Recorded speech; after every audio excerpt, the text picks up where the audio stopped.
Greetings and welcome, friends. Mr. Waddy and my algebra buddies here. We're talking about solving systems of equations. We've learned 3 separate methods for solving. We've talked about solving by graphing. You graph them on a grid and you find the intersection. That point is the XY combination that makes both equations true at the same time.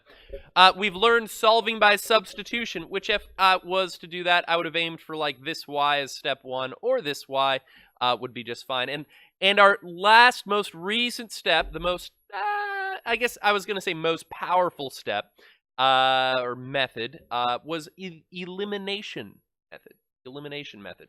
And fortunately, this problem's already set up, ready to be eliminated. Step 1 in the elimination method is done, in which I multiply one or both equations by a constant in order to obtain opposite coefficients. So what do I mean by that? Now 9 is positive and 4 here is negative. Those are one's positive, one's negative, but those aren't truly opposites, okay? What I'm talking about when I mean opposite coefficients is like this one here. I've got a positive 1 and a negative 1. Those ones are queued up to be eliminated. So we're going to learn how to do step 1 today. That'll be the focus of today's lesson. But last night, you just had to jump right in at step 2, which is add the equations together. All right? So 9x plus negative 4x, or 9x minus 4x, is 5x. And 1y minus 1y is 0 y's, or just 0, right? I don't even have to write it. It was eliminated, right? And 2 and negative 17, I like it, combines to be negative 15. And so step 2 of the elimination method is adding my equations together to eliminate one of the variables. And the benefit of that I'm left with an equation with only one kind of variable in it, which we are so good at solving those types of problems. And that's step 3, solve that equation. So to solve for x, I left the gap there. You can put them closer together. I have a student that doesn't like this gap there. That's fine. Yeah, you're right. You could. I was just emphasizing the 0 y's there. So to get the 5 away from the x, what do I do? Divide both sides by 5.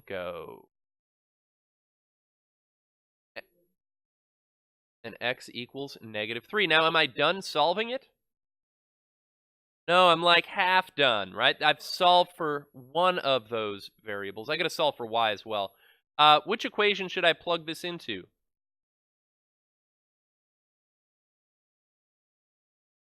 I'm going to go for the first one. But yeah, they're both kind of like, this one's got a negative 17 in it, but this one's already got a positive 1y, so that'll be easier to solve for, right? So step 4, I now substitute my answer into either of the originals to solve for the remaining variable.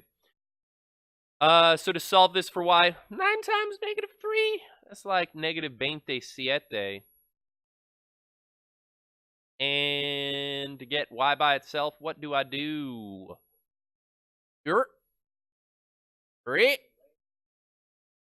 Add them.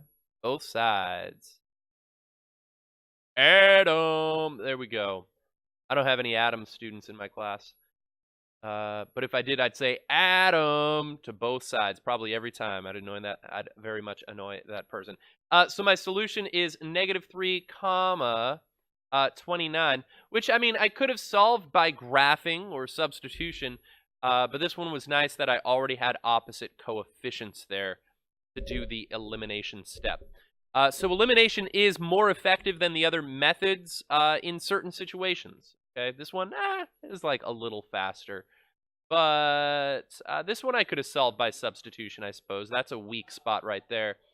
But let's see. So step 1 is done. Which of my which of my variables has opposite coefficients? The x's or the y's? Yeah, the y's, guys, right there. Look at that. Those have opposite coefficients, positive 6 and negative 6. Those be opposites. Opposite. Step 2, what do I do now?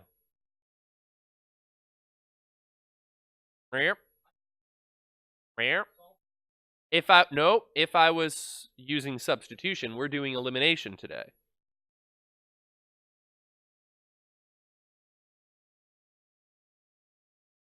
Now we're here. We're here. So the elimination method, once I have opposite coefficients, I add the equations together. Yeah, 6x. Those y's eliminated. Positive 24. Yeah. All right, and now I solve for x. Div 6, div 6. And from here, it doesn't get too complicated. X equals 4 by the looks of things. And then step 4, I'm going to subs.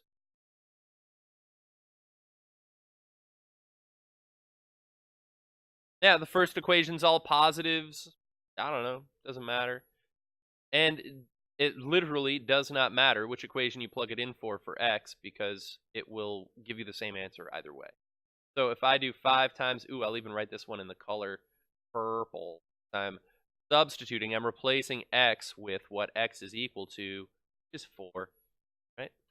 Yeah, you guys know how to subs. Like and subscribe.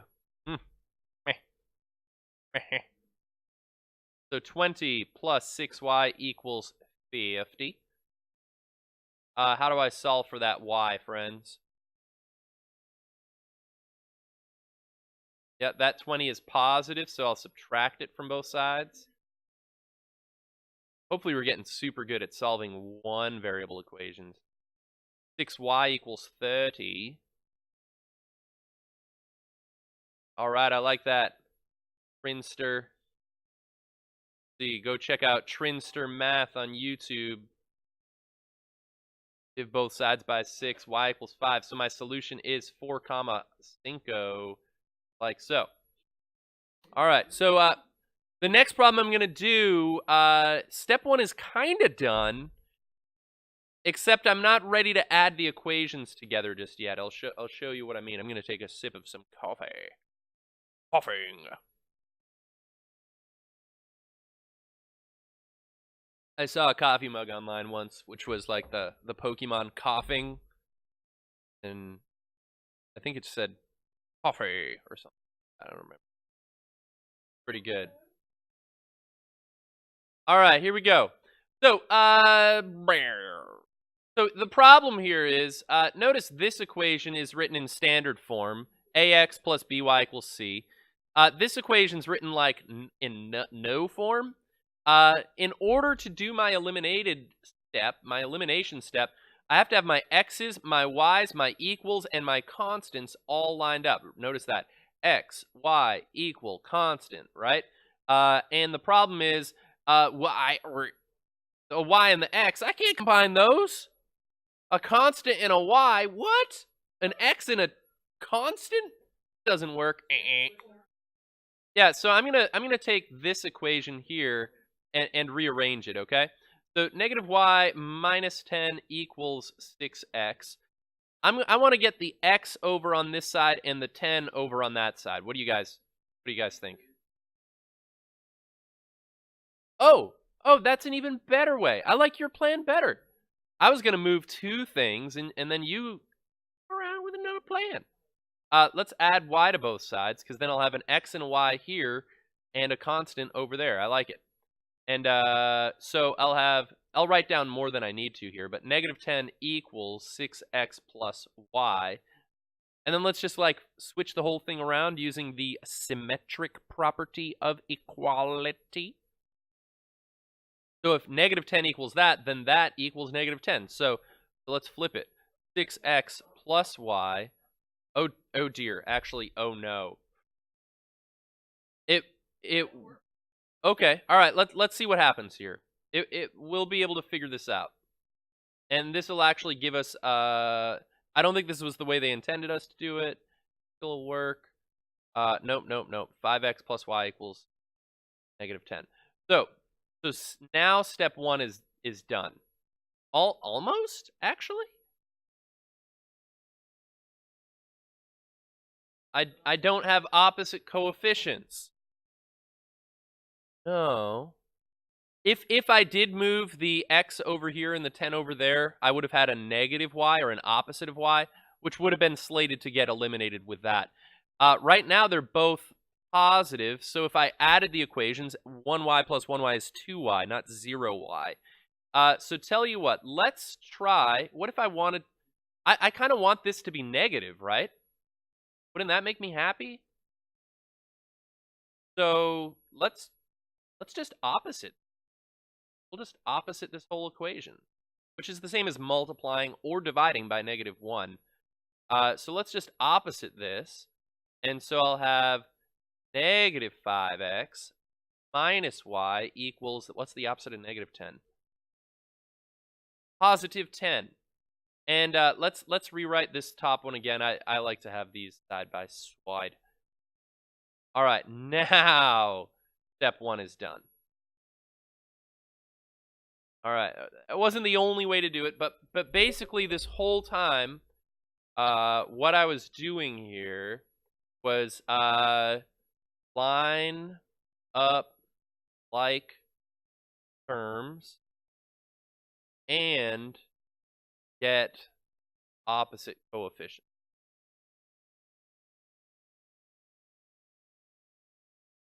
Right, that's what my goal was. So you might have moved things around slightly different, and it all would have worked out just fine. Okay. So, but now that it's set up, now we can do step 2. Let's add these two equations together. So these are the two that I'm adding here. Okay, just these two. Don't get scared by everything else. Negative 5x plus 6x. 1x, or just plain old x. Negative y plus y. 0. I've got my equal sign. Oh.